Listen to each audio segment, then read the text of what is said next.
Hi, so today we're going to talk about what weight do I use? How do I know what weight to lift?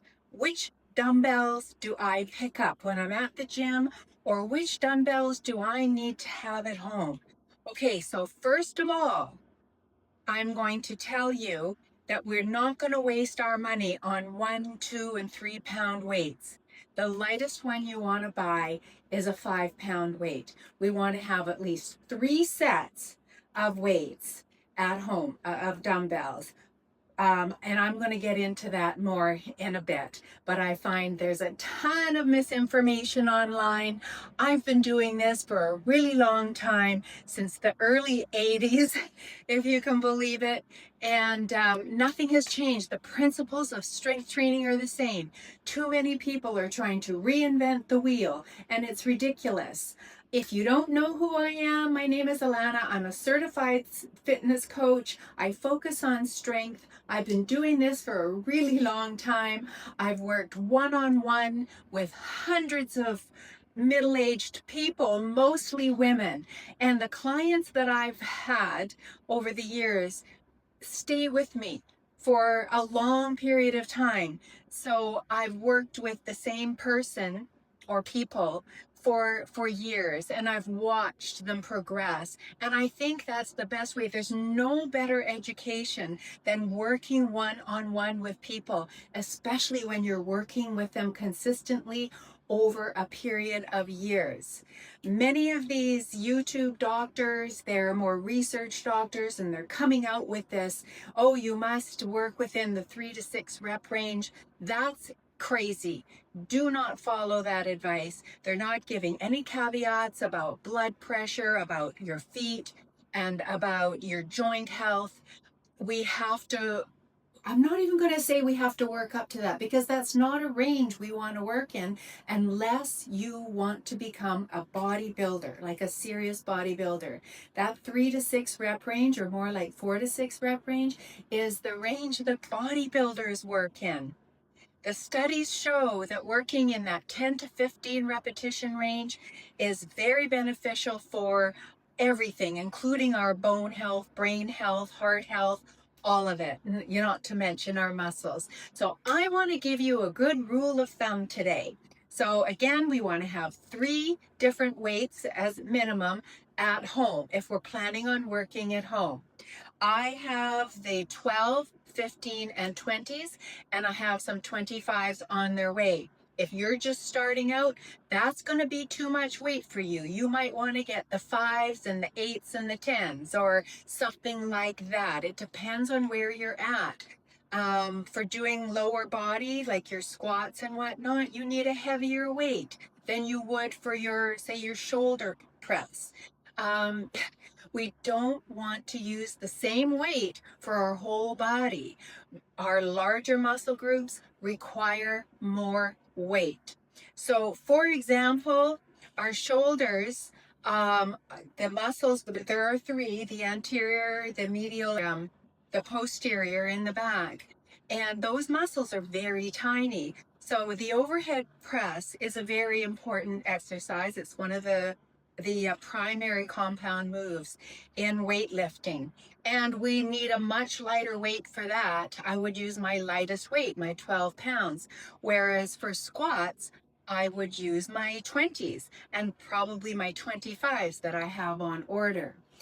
And so I'm going to suggest to work within that 10 to 15 repetition range, not just if you're starting out, but that is sort of the Goldilocks range for just about anybody, unless you are getting into some serious bodybuilding. So I tend to work in the 10 to 12. I don't like to go up to that 15 rep range anymore, because that means I have to choose a pretty light weight. We want those last couple of repetitions to be hard work. So for example, for the shoulder press, I'm using my 12s. Say I'm up to, say, 8. We want it to start looking like, whew, really hard work. and like, oh, okay, I think I can get 2 more, but no more. Oh, without losing form. Those last 2 repetitions are what count, and they have to be hard work. They have to cause a real effort from you without losing form. Like, you're not moving around, you're not using momentum to get the job done.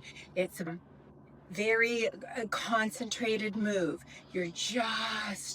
Your mind muscle connection is on that medial deltoid muscle, which is very important because it's the antagonist to that large latissimus dorsi muscle. So, which is not gonna probably mean anything to you, but trust me, say you're doing a lat pull down. When you're doing the eccentric motion, the up, what is controlling that motion is that little medial deltoid muscle. So it needs to be strong. Otherwise, you're going to just let gravity do the job for you, because the weight stack is here. It's pulling down. And so you're pulling down, and that weight stack is going to pull the handle up. You're not controlling it. We must control both phases, the concentric and the eccentric. And I've mentioned in other videos that going slow in that eccentric phase of the exercise really helps strengthen and thicken tendons and ligaments, which is very important for our joint health. Okay, so we're going to choose a weight that fatigues the muscle, and we're going to say 12 because we'll say in the 10 to 15 rep range.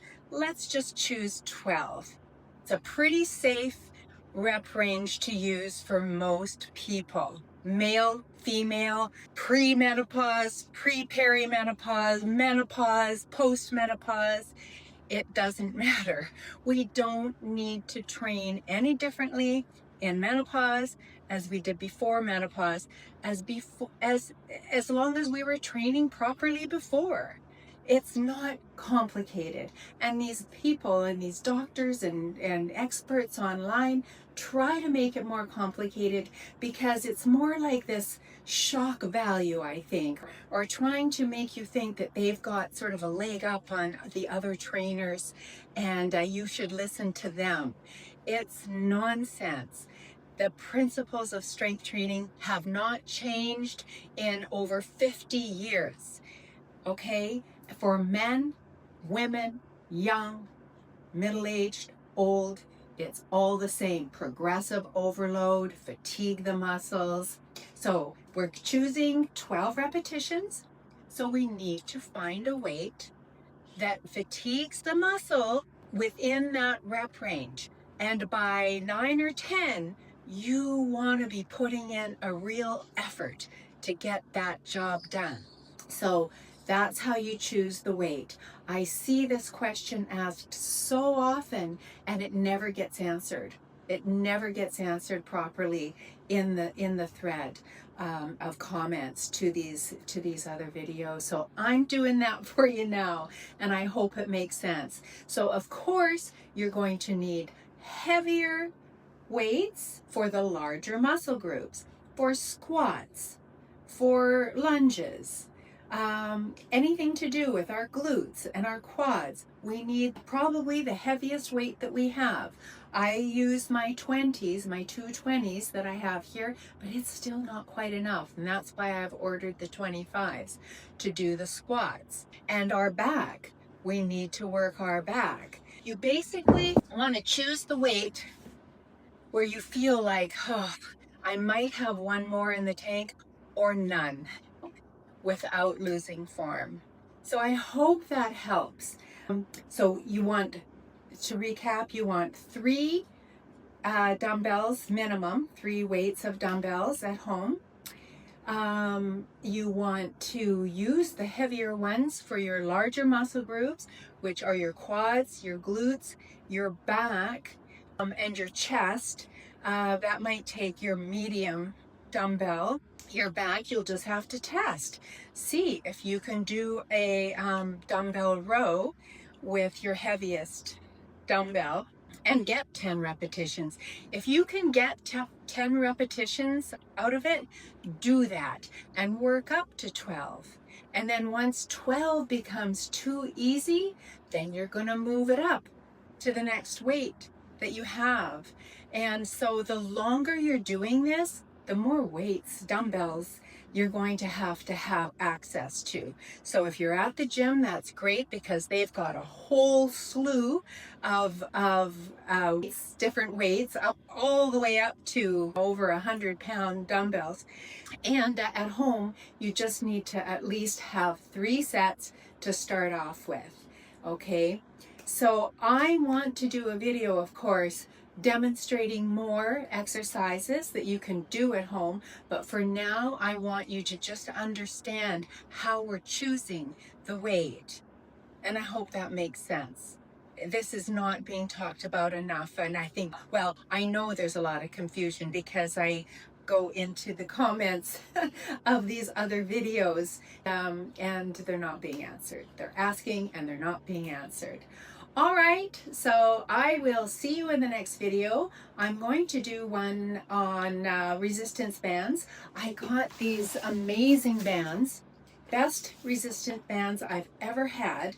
They're kind of like a fabric feel to them, so they're not that really rough latex like this one is, and they're hard to hang on to for me. I don't like the feel of them in my hands, which reminds me, get some gloves. They're not very expensive, little weight training gloves like these. I wear them all the time. I never work out without them because I'm very prone to getting calluses on my hands, and they feel good. They give you a good grip to the dumbbells and the bars and such, and you have your fingers free, but these are awesome. They have a little padding across here where you tend to get the calluses.